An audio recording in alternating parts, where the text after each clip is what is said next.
তালপাতায় লিখতো বেশিরভাগ, তালপাতা এবং কলা পাতায়। তো তালপাতার ডাল কেটে এটাকে প্রথমে পানিতে বা পুকুরে চুবিয়ে রাখা হতো অনেকদিন ধরে। চুবিয়ে রাখার পরে সেটা একটা শক্ত একটা হয়ে যেত তালপাতা, তারপরে শুকানো হতো। শুকানোর পরে তারপরে কি হতো, এই তালপাতাটায় তখন লেখার জন্য উপযুক্ত হতো এবং এটাকে চেপে বেঁধে রাখা হতো যাতে আর কিনা।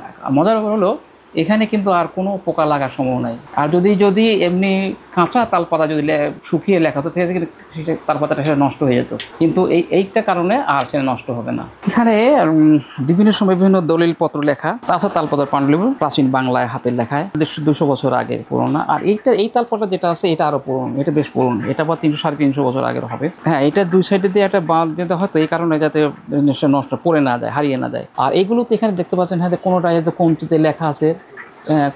এই মোটা যেগুলো না এগুলো কঞ্চির কলম, আর এই চিকন যেটা এটা হলো ফাউন্টেন কলম। এটা কিন্তু কাগজটা কিন্তু চামড়া, এটা চামড়ার ওই পাতলা একটা পাত তৈরি করে, এটা এইভাবে তৈরি করা হয়। একসময় আমরা খুব প্রচলন ছিল কিন্তু কালির বোতলটা কি আমরা জানি, আমি এর আগেও দেখেছি কালির বোতল। তো এখানে এগুলোই পেলা কালির বোতল, কিন্তু এগুলো সব চীনামাটি এবং পাথরের গুঁড়া দিয়ে তৈরি করা। তো এই বোতলগুলো তো সাধারণত স্কুলে এবং অফিসে দেওয়া হতো। আমি নিজেও কিন্তু স্কুলে পেয়েছি, পাবনা জেলা স্কুলে। তো সেখানে ওই টেবিলের উপর দুই সাইডে দুটো হোল থাকতো, ওই হোলের ভিতরে কালিটা এখান থেকে নিয়ে ঢেলে দিত। এখানে আমি অল্প কয়েকটি কলম দেখানোর চেষ্টা করেছি, কিন্তু ভ্যারাইটিগুলো, এবং সবগুলো এখানে পুরোনো, আমি আগের কলমগুলো দেখাইনি। এই কলমটা দেখতে পেয়েছেন, এটা কিন্তু মোষের হাড়ের তৈরি। এটা একটা পাখির পালকের কলম, এটা মাথায় কলমটা আছে এখানে লাগানো থাকে দিয়ে। আর এটা যে একটা কঞ্চির কলম, খুব স্বাভাবিক মনে হচ্ছে, কিন্তু এটা আমি কলমের একটা লটের মধ্যে কলকাতায় একটা ফুটপাতে কলমের লট ছিল, সেটা আমি 1993 সালে একটা ইয়ে থেকে পাই, এটা ওই কলমের বান্ডির মধ্যে।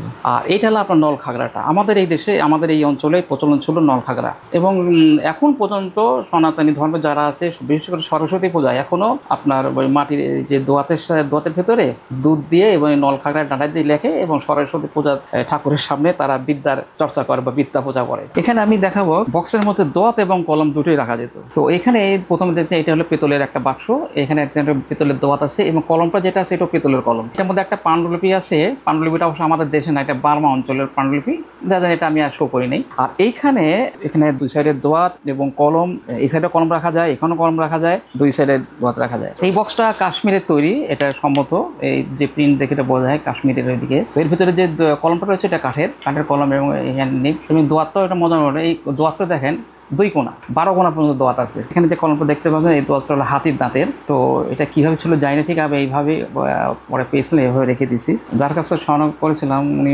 ভদ্রলোক মারা গেছেন। আমার সংগ্রহশালার নাম কিন্তু দোয়াত বাড়ি, কিন্তু এটা দোয়াত বাড়ি না, এটা একটা দোয়াত ঘর। এই যে দেড় আছে না, এর ভিতরে 2টা পট, এটা একটা ঘর, এখানে একটা কলম রাখার জায়গা, ঘর দোয়াত আমি নাম দিয়েছি।